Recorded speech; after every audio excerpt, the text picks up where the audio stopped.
दोस्तों इतिहास के सिलेबस को आगे बढ़ाते हुए आज के वीडियो में हम बात करने वाले कुषाण वंश के बारे में। जी हाँ, इसके पहले हम दो वंश पढ़ चुके थे, इसके पहले शकों के बारे में चर्चा कर चुके थे। आज हम दो वंश पढ़ेंगे जिसमें पहला वंश मिलेगा पहला वंश और दूसरा मिलेगा कुषाण वंश। और उसके पहले हम इतिहास के सारे वीडियो पर काफी अच्छी डिटेल से चर्चा कर चुके हैं, तो आप प्लेलिस्ट में जाकर वो सारे वीडियो देख सकते हैं। चलिए वीडियो की शुरुआत करते हैं। सबसे पहले बात करते हैं पहला वंश के बारे में।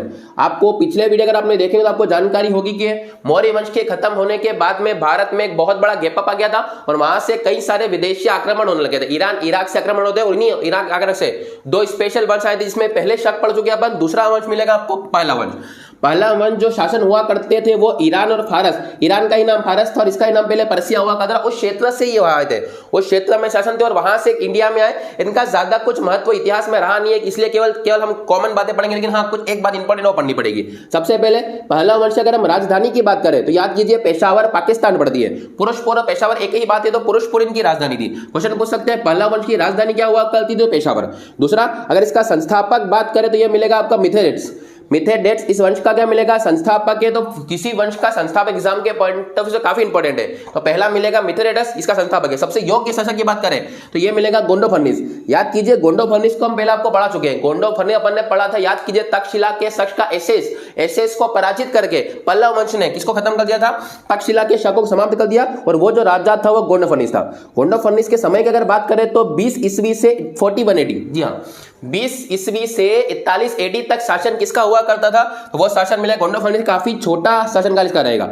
इसकी जानकारी एक अभिलेख में मिली है, ध्यान दीजिएगा। अभिलेख बहुत फेमस अभिलेख मिलेगा आपको, तख्तेवाही, जो कहां मिला आपको? पेशावर पाकिस्तान से प्राप्त हुआ है। तो पाकिस्तान पेशावर से एक अभिलेख प्राप्त हुआ है तख्तेवाही, जिसके अंदर चर्चा मिलती है किसकी? गोंडोफर्निस की। तो काफी इंपॉर्टेंट यहां पर रहेगा। अब इसी के समय पर, इसी पहला वंश के समय पर भारत में ईसाई यात्री आया था। और ये क्यों आया था? तो ईसाई धर्म का प्रचार प्रसार करने के लिए भारत में आया था। अब हमारे देश में तो उस समय पहले ही काफी ज्यादा धर्मों को लेकर गड़बड़ हुआ करती थी। बौद्ध धर्म, जैन धर्म, हिंदू धर्म, काफी मारामारी हो चुकी थी। इसलिए जब ये व्यक्ति आया तो तमिलनाडु में जाकर इसकी क्या कर दी? हत्या। दक्षिण के लोगों ने इसकी हत्या कर दी, क्योंकि ये अपने धर्म का प्रचार प्रसार करने आया था। और इसका नाम मिलेगा आपको सेंट थॉमस। ध्यान दीजिएगा क्वेश्चन किस प्रकार से आएगा। क्वेश्चन अगर आपसे ये पूछ सकते हैं कि पहला ईसाई यात्री किसके शासनकाल में आया था, तो वंश कौन सा मिलेगा? पहला।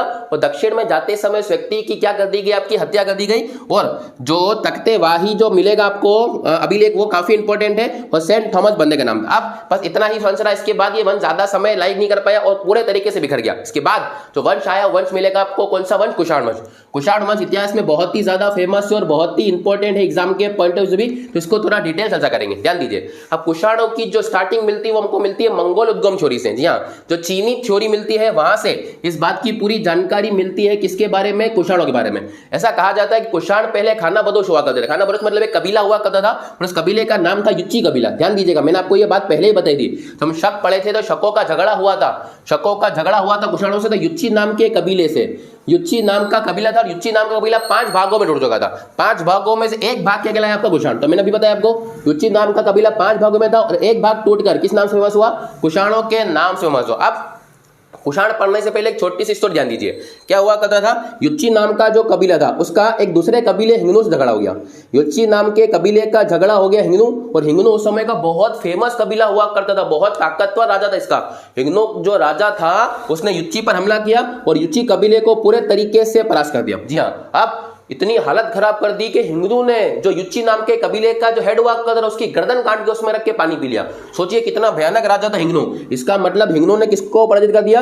युच्ची को। लेकिन युच्ची के लोगों ने आत्मसमर्पण नहीं किया और वो क्षेत्र छोड़कर दूसरे चारागाह के जो खोज में आगे तरफ बढ़े। तो ध्यान दीजिए, जो युच्ची के जो मेन हेड थे उसकी जो पत्नी थी उसमें आत्मसमर्पण करने से मना कर दिया। उसके बाद ये लोग आगे बढ़े, तो आगे बढ़े तो चाइना से किसकी तरफ बढ़ेंगे? चाइना से बढ़ेंगे पश्चिम की तरफ। और ध्यान दीजिए पश्चिम से पहुंच जाएंगे मध्य एशिया में, और मध्य एशिया में इनका झगड़ा होगा शकों से, और इन्हीं के कारण शकों को मार मार कर भगाया जाएगा इंडिया में। और इंडिया में शक कितने टुकड़ों में आएंगे? 5 टुकड़ों में। याद कीजिए, अफगानिस्तान के शक, तक्षशिला के शक, मथुरा के शक, नासिक के शक, उज्जैन के शक। इसीलिए इन्हीं शकों ने, इन्हीं कुषाणों ने उनको मार मार कर कहां भेजा था? आपका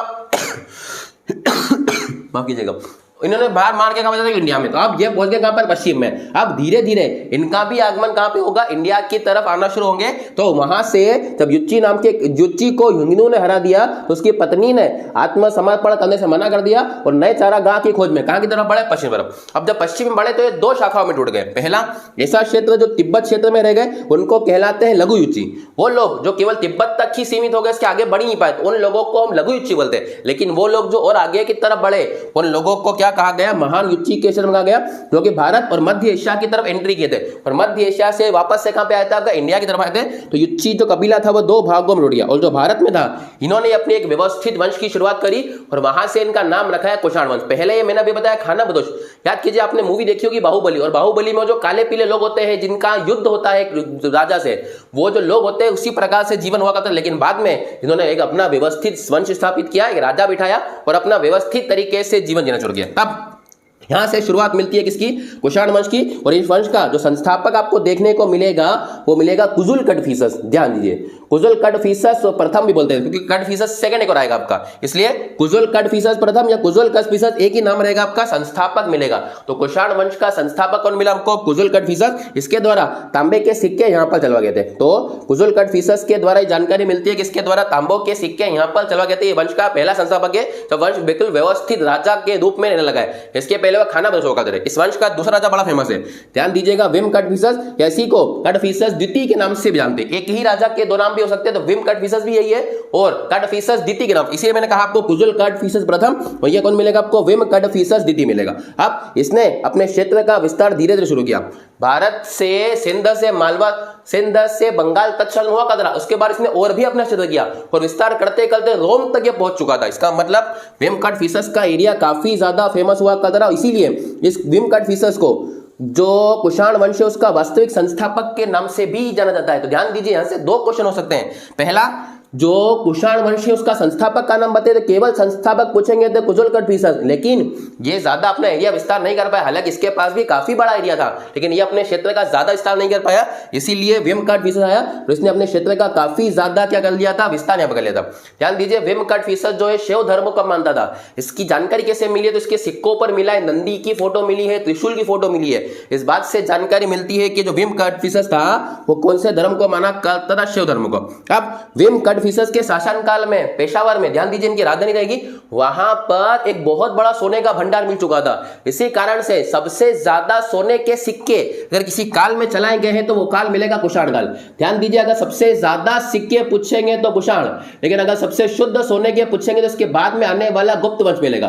तो ध्यान दीजिए, सबसे ज्यादा तो सर्वाधिक सोने की मुद्रा किसके शासन काल में चलवाएगी, तो सबसे ज्यादा सोने की मुद्रा चलवाएगी कुषाणों के वंश में, क्योंकि इनको एक बहुत बड़ा पाकिस्तान में सोने का भंडार यहां पर मिल चुका था। तो दूसरा राजा मिला हमको विम कड़फिसस, सर्वाधिक सोने की मुद्रा चलवाई थी। अब इसने कुछ उपाधियां भी धारण कर दी, वो भी काफी ज्यादा इंपॉर्टेंट है। उपाधि एग्जाम के पॉइंटों से काफी इंपॉर्टेंट होती है। ध्यान दीजिए, उपाधियों में महाराजाधिराज की उपाधि, देखिए महाराज की उपाधि, राजाधिराज की उपाधि, सर्वलोकेश्वर की उपाधि और यहां मिलेगा आपको महान उद्धारक। ये चारों उपाधि एक ही राजा धारण किया है। राजा का नाम क्या मिलेगा, विम कड़फिसस। इसी कारण से विम कड़फिसस को कुषाण वंश का वास्तविक संस्थापक भी यहां पर कहा जाता है। काफी ज्यादा इंपॉर्टेंट राजा यहां पर रहेगा आपके लिए, ध्यान दीजिए। अब मैंने अभी बताया आपको कि इसके सिक्कों पर फोटो है। इसके सिक्कों पर क्या फोटो मिली, इसके सिक्कों फोटो नंदी बेल की फोटो मिली है, शिवलिंग की फोटो मिली है, त्रिशूल की फोटो मिली है। इससे ये अंदाजा लगाया जा सकता है कि कौन से धर्म को माना करता था, शिव धर्म को, यानी कि शिव का उपासक हुआ करता था। तो यहां से हमने दो वंश पढ़े, जिसमें पहला अपन ने पढ़ा राजा कुजुल कड़फिसस और दूसरा राजा पढ़ा विम कड़फिसस। ये दो काफी फेमस है। अब इस वंश का सबसे फेमस कोई राजा अगर हुआ है तो वो हुआ है कनिष्क, सबसे महानतम शासक जिसने इस वंश को बहुत ही बुलंदियों पर बहुत ऊंचाई तक पहुंचा था। अब हमको चर्चा करनी कनिष्क के बारे में। कनिष्क इस वंश का सबसे क्या हुआ करता था, महानतम शासक हुआ करता था। कनिष्क के समय पर ही, जैसे ही कनिष्क, ध्यान दीजिए, कनिष्क को गद्दी पर लेकर बहुत सारे लोगों को डाउट है कि कब बैठा था। ध्यान दीजिए, कनिष्क 78 ईस्वी में, ध्यान दीजिए 78 ईस्वी में वो गद्दी पर बैठा था और 78 ईस्वी में ही उसने एक संवत की शुरुआत करी थी। संवत का नाम रखा गया शक संवत, बहुत ही ज्यादा इंपॉर्टेंट है आज भी। इसके पहले जो भारतीय संविधान था वो पहले विक्रम संवत को फॉलो करता, लेकिन जैसे ही संविधान को लागू कर दिया गया तो वहीं से 78 इसके बाद में शक संवत को फॉलो किया। अब यहां से आपकी एग्जाम, आपको एक डाउट आना चाहिए कि साहब वंश तो कुषाण है, लेकिन इस कैलेंडर को शक क्यों कहा गया? क्योंकि इस कैलेंडर का उपयोग जो है वो कुषाणों से ज्यादा शकों ने किया था। इसका इतना ज्यादा उपयोग शकों ने किया कि इस कैलेंडर का नाम ही किसके नाम पर रख दिया गया? शकों के नाम पर रख दिया गया। लेकिन ध्यान दीजिए, इसकी शुरुआत किसने करी थी? कनिष्क के द्वारा, और उसी साल वो गद्दी पर बैठा था। कनिष्क की एक और उपलब्धि है दूसरी, क्या? चौथी बौद्ध संगीति। जी हाँ, याद कीजिए, अपन बौद्ध धर्म में पढ़ चुके हैं चतुर्थ बौद्ध संगीति। चौथी बौद्ध संगीति का आयोजन कुंडलग्राम में हुआ था, और वो जो आयोजन किया गया था उसका अध्यक्ष कौन था? उसका राजा कौन मिलेगा? राजा मिलेगा कनिष्क। उसका अध्यक्ष की अगर बात करेंगे तो वसुमित्र ने आयोजित करी थी। उसका उपाध्यक्ष भी पूछ सकते हैं, अश्व घोष के द्वारा उसकी उपाध्यक्षता पर की गई। अध्यक्ष मिलेगा वसुदेव, राजा मिलेगा कनिष्क, और तीसरा पूछ सकते हैं उपाध्यक्ष। तो उपाध्यक्ष कौन मिलेगा हमको? अश्व घोष यहाँ पर देखने को मिलेगा, और कुंडलग्राम में हुई थी। कब मिलेगी आपको? पहली शताब्दी में, याद कीजिए, क्योंकि कौन आ चुका है? कनिष्क आ चुका है। तो ये दो बहुत ही फेमस थी। अब इसी चौथी बौद्ध संगीति में 500 भिक्षुओं को बुलवाया गया था, और 500 भिक्षुओं ने मिलकर यहाँ पर त्रिपिटक की, ध्यान दीजिए, जो 3 पिटक हुआ करते थे, विनय पिटक, सुत्त पिटक और ये अभिधम पिटक, इन तीनों पिटकों पर काय रचना की गई? टीकाओं की रचना यहाँ पर की गई, और इन टीकाओं की रचना एक बुक में करी गई जिसका नाम मिलेगा महाविभाष। और महाविभाष की रचना किसने करी है? तो यही वसुमित्र के द्वारा ही क्या की गई इसकी रचना। और इस महाविभाष को बौद्ध धर्म का महाकोश या विश्वकोश के नाम से भी जानते हैं। तो क्वेश्चन यहां से फिर बन सकता है, बौद्ध धर्म का विश्वकोश या महाकोश किसे कहा गया? तो यह कहा गया महाविभाष को। और इसकी रचना किसने करी है? वसुमित्र ने। तो तीनों पिटकों पर टीकाओं की रचना वसुमित्र ने करी है, और बुक का नाम मिलेगा महाविभाष, और इसको बौद्ध धर्म का महाकोश या ध्यान दीजिएगा विश्वकोश के नाम से भी जाना जाता है। और वसुमित्र ही था जो चौथी बौद्ध संगीति का क्या हुआ? कल अध्यक्ष। लेकिन चौथी बौद्ध संगीति में 2 भागों में टूट गया। बौद्ध धर्म की 2 शाखाएं बढ़ गई। एक शाखा जो पुरानी शाखा हुआ करती थी हीनयान, लेकिन कनिष्क ने नई शाखा को अपनाया। कनिष्क ने एक नई शुरुआत करी, इसको कहा गया महायान। हम ऐसा नहीं बोल सकते कि बौद्ध धर्म 2 भागों में टूटा था, ऐसा बोल सकते हैं वो डेवलप हो गया था एक पुरानी शाखा नई शाखा में। तो जो पुरानी शाखा थी वो कहलाई हीनयान, जो पुराने कल्चर पर आधारित थी, और महायान जो थी वो नए रूप में थी। ध्यान दीजिएगा, अगर आपसे पूछते हैं कनिष्क कौन सी शाखा का अनुयायी था, तो कनिष्क मिलेगा आपको महायान शाखा का अनुयायी देखने मिलेगा। हम देखते हैं कि बेसिक डिफरेंस दोनों में आखिर क्या है, कौन सी पुरानी है? तो हीनयान कौन सी मिलेगी? पुराने। और महायान कौन सी मिलेगी? इसका नया मॉडर्न दो बोल सकते हो। ध्यान दीजिए, हीनयान में जो बुद्ध की पूजा करती थे वो पद चिन्हों में करते थे, उनके पद चिन्हों पर उनकी पूजा होती थी। लेकिन महायान में मूर्ति पूजा, बुद्ध की मूर्ति की पूजा की शुरुआत की गई। पहले हीनयान में मूर्ति पूजा नहीं होती थी, मूर्ति पूजा को गलत माना गया था। लेकिन बाद में जब महायान की शुरुआत हुई थी, मूर्ति पूजा को माना गया, और वहीं से बुद्ध की पूजा की शुरुआत हुई। पहला हीनयान के अंदर सत्कर्मों पर बल दिया था, जो कर्म थे उस पर बल दिया गया। लेकिन जो महायान शाखा थी उसमें बुद्ध और बौद्धित्व पर ज्यादा बल दिया गया। यहां पर ध्यान दीजिएगा। तीसरा, महायान की हीनयान की जो शाखा थी वो पाली भाषा प्रमुख थी। पाली बहुत ही आम बोलचाल की भाषा थी, इसलिए ज्यादातर लोगों ने बौद्ध धर्म बनाया।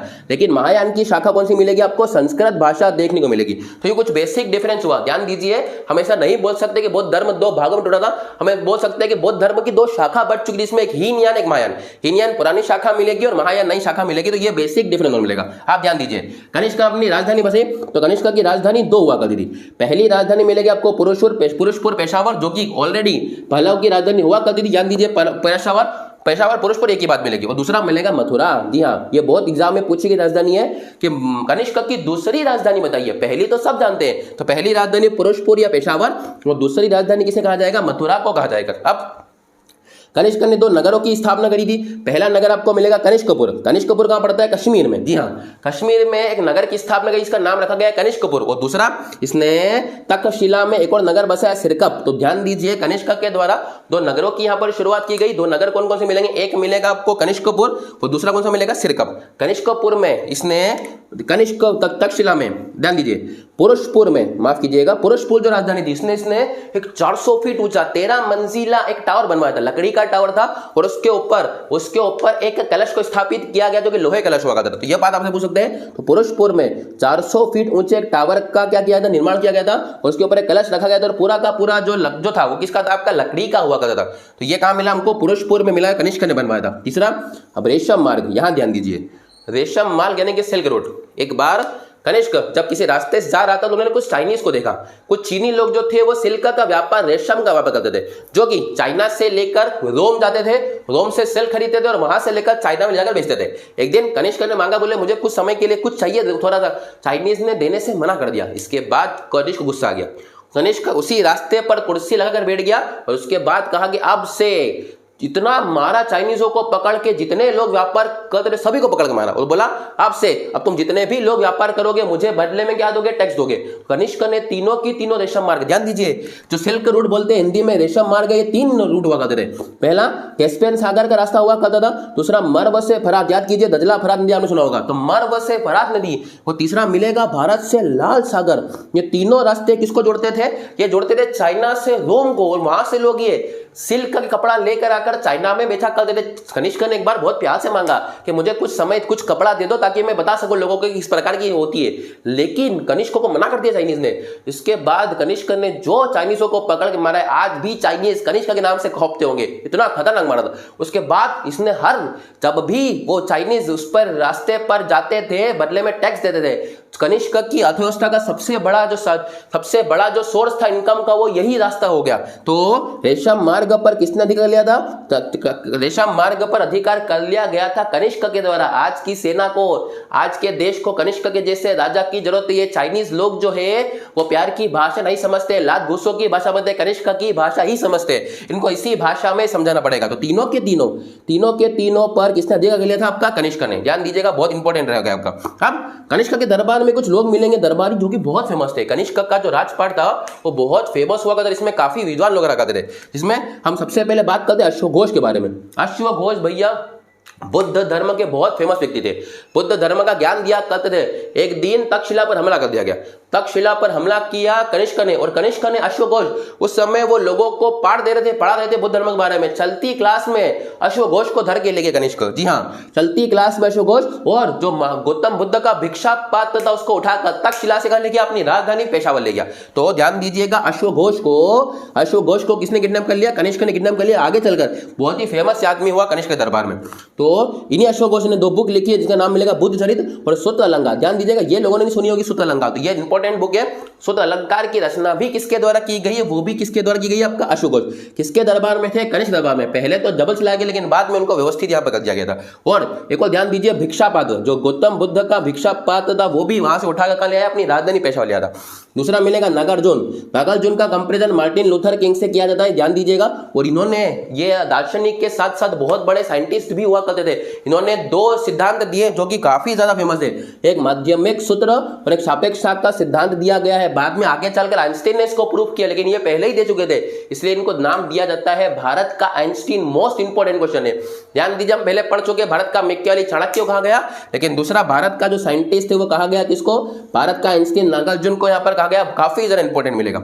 तीसरा मिलेगा चरक ने एक बुक लिखी, इसका नाम है चरक संहिता, जो कि आयुर्वेद ग्रंथ पर आधारित है, जिसमें आयुर्वेद के बारे में काफी डिटेल्स में थी। चरक ने चरक संहिता की रचना कनिष्क के शासनकाल में करी थी। चौथे की अगर बात करें तो चौथा मिलेगा हमको वसुमित्र के बारे में अभी बताया मैंने आपको। चौथी बौद्ध संगीति का आयोजन किसने करवाया था, अध्यक्ष कौन थे उसके, वसुमित्र हुआ करते थे। इन्होंने चौथी बौद्ध संगीति की अध्यक्षता भी करी थी और महाविभाष की रचना करी थी। यहाँ पे मैंने बताया आपको, महाविभाष की रचना, तीनों पीटकों पर टीकाओं की रचना कौन कर रहे थे, वसुमित्र के द्वारा की गई थी। चौथे आपने मंथर का नाम नहीं सुना होगा, ध्यान दीजिए इंपॉर्टेंट आदमी है मंथर, काफी विद्वान था। और ये जो मंथर है ये कनिष्क का कौन हुआ करता था, आपका मंत्री भी होगा करता था। मंथर भी काफी इंपॉर्टेंट व्यक्ति है जो कि कनिष्क के दरबार में हुआ करता था। इसलिए ये सारे के सारे काम, इसलिए हम बोलते हैं कि कनिष्क को पूरे के पूरे कुषाण वंश का बहुत ही फेमस राजा यहाँ पर मानते हैं। इसने काफी सारे काम किए थे और कुषाण वंश को बहुत ही चरम ऊंचाइयों तक इसने पहुंचाया था। लेकिन कनिष्क धर्म के नाम पर भी काफी अच्छा राजा था, कभी भी धर्म को इसने आगे नहीं रखा, सभी धर्मों का सम्मान यहाँ पर किया करता था। अब कनिष्क के दरबार में कभी भी किसी भी प्रकार का विद्रोह नहीं हुआ। जी हाँ, एक बहुत खासियत है कनिष्क के बारे में कि कनिष्क के दरबार में कभी भी किसी भी प्रकार का विद्रोह यहाँ पर नहीं हुआ। अब जो इस वंश का सबसे अंतिम शासक मिलेगा आपको, मिलेगा वासुदेव 105 ईस्वी में किसकी मौत हो गई थी, कनिष्क की मृत्यु हो गई। और कनिष्क की मृत्यु के बाद में कुछ छोटे मोटे राजा और इस वंश का सबसे अंतिम शासक मिलेगा कौन आपको, वासुदेव। अब ध्यान दीजिए, कनिष्क के दरबार में रहते थे गुप्त, इसके 10 बाद आएंगे। और गुप्त रहा करते थे सामंत रूप में। सामंती प्रथा की शोध हम आपको बता चुके हैं किसके द्वारा की गई थी, सातवाहन के द्वारा की गई थी। सामंती प्रथा का मतलब ही होता है, ध्यान समझिए, सामंती प्रथा मतलब राजा अपने मंत्रियों को हर महीने वेतन के बदले कुछ ना कुछ क्या ध्यान दिया करता था, भूमि। अब हर राजा अपने मंत्रियों को या बड़े बड़े लोगों सामंतों को भूमि दान देता था। तो हर महीने क्या हो रहा है, राजा की भूमि घट रही है और लोगों की सामंतों की भूमि बढ़ रही है। एक समय ऐसा आता था कि राजा के पास जमीन बहुत कम हो जाती थी और सामंतों के पास राजा से ज्यादा जमीन हो जाती थी। तो यही सामंत राजा के ऊपर हमला कर देंगे और सामंतों को हटाकर खुद क्या बन जाएंगे, राजा। ध्यान दीजिए, ऐसा ही बहुत बार हुआ है। गुप्तों के सामंत कहलाएंगे वर्धन वंश कुषाण के सामंत के लिए गुप्त वंश। अब कुषाणों की स्थिति गड़बड़ हो चुकी है, कुषाणों की स्थिति इतनी गड़बड़ हो चुकी है कि गुप्त शासक सामंत के बाद जरा समय लगी, इसलिए गुप्तों ने हमला कर दिया कुषाणों के ऊपर और कुषाणों को पूरे खत्म कर दिया। उसके बाद जो अगला वंश देखने को मिलेगा वो वंश देखने को मिला गुप्त वंश। इसलिए सामंतीय प्रथा की शुरुआत धीरे धीरे यहाँ पर आगे बढ़ी थी और सातवाहन इसकी शुरुआत करी थी। आज हमने पढ़ा कुषाण वंश के बारे में। ध्यान दीजिए, एक और बात है, कुषाण के समय पर भारत में पहली बार द्वैत शासन की शुरुआत भी देखने को मिली थी। जी हाँ, भारत में पहली बार द्वैत शासन की शुरुआत कुषाण समय पर। एक और बात, नाशपत्ती की खेती कनिष्क के समय पर शुरू की गई थी। सबसे ज्यादा सोने के सिक्के कनिष्क की बात की जानकारी दे चुका हूं मैं आपको। तो ये हमने पढ़ा किसके बारे में, कुषाण वंश के बारे में। बहुत ही महत्वपूर्ण वंश है कुषाण, काफी इंपॉर्टेंट क्वेश्चन मैंने आपको डिस्कस किए हैं। इतना अगर आप पढ़ लेते तो शायद ही कोई A1 एग्जाम में आपसे कोई क्वेश्चन छूटेगा। अब इसके पहले पहला पढ़ा हमने, कुषाण पढ़ा। अगले वीडियो में हम बात करेंगे गुप्त वंश के बारे में। वीडियो अगर आपको पसंद आया तो प्लीज वीडियो को लाइक कीजिए। देख लिए हम हमारे सारे वीडियो आप चेक कर सकते हैं एक छोटे से कमरे में बिना पंखे के। अगर फैन चलाएंगे तो आपको आवाज आएगी, तो बिना फैन के बिल्कुल पसीने में। तो हम इतनी मेहनत करते हैं, आप हमारे लिए कुछ तो कर सकते हैं। वीडियो को लाइक कर दीजिए, चैनल को सब्सक्राइब करना बिल्कुल भूलेगा। मिलता है अगली वीडियो में, तब तक के लिए जय हिंद।